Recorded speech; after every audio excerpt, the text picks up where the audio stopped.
Hello everyone, this is Recto and welcome back to my YouTube channel. Ito na naman tayo sa another project na ginawa ko. I am going to show you kung paano ko ginawa yung stone bridge na to. This is a very simple DIY idea. I hope you'll like this video.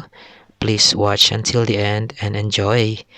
Also, please don't forget na rin to subscribe and click yung tiny bell button for more upcoming videos pa na ginawa ko. Dalawang materials lang ang ginamit ko dito sa project na to, yung cardboard and air drying clay. Ito yun. So, di natin napapatagalin pa yung introduction. Let's start this project.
What we do here is go back, back, back, back, back, back, back, back.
Ayan, tapos na natin yung ating project na stone bridge.